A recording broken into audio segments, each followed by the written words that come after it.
There's an SNL sketch that dropped a little while back that I think about a lot because I think they're kind of onto something. I'll show you a quick snippet of it, but go watch the whole thing just so you can understand for this video. I'm only going to say it if after I do, you promise you will not react.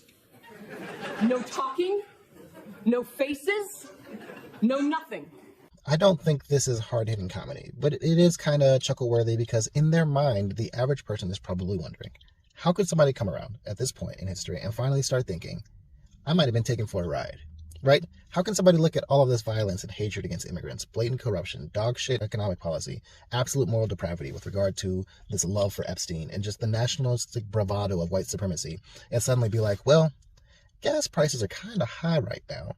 I think I might be being lied to about something. And this is frustrating. I think it's a slap in the face to all the people producing information, doing research, putting their lives on the line to protect people, that somebody could be like, I made an oopsie, and hope to be welcomed back into the fold. But I also think it is important that we think about why this happens. I know there are a lot of think pieces about the cultish mindset and cognitive dissonance overriding the class of people who have made hate their mantra.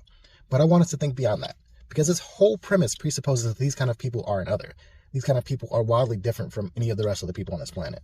When the truth is that everyone on this planet has a grift that they believed in at some point or other.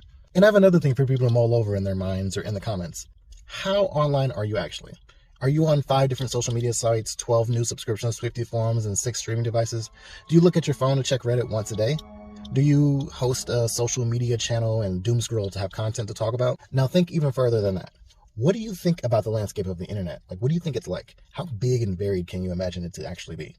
Like, if I told you that there was a forum dedicated to training and trading AI creatures grown and raised in a video game from the 1990s, would you believe me? If I told you there were a group of male monks from around the world who met at the same time every single week on a virtual chat room to discuss advice for how not to masturbate, would that seem out of this world? With that in mind, what do you think a person who is least online looks like? Similarly, what about a person who is literally the most online? And now, where do you think you rank on that scale? Like, how online do you think you are?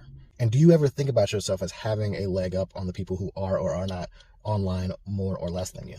I have a theory that the majority of people who are voting and forming opinions and trapped in these echo chambers are not nearly as online as you think, or are significantly more online and trapped in perverse nihilistic echo chambers, and that you are somehow in the middle, yet somehow more connected than you think. Think about that connection that you have with the people around you. They probably haven't read the 15 articles and 30 comment sections that you did, and don't have the critical analysis skills to challenge themselves to pick up a different article than what they are reading. The world we are in inevitably snaps from this strange psychosis. It's going to need guides to get it back on track. And that starts with empathy and understanding, not punitive dismissal. So check your browser history, because the real internet addiction is the friends you made along the way.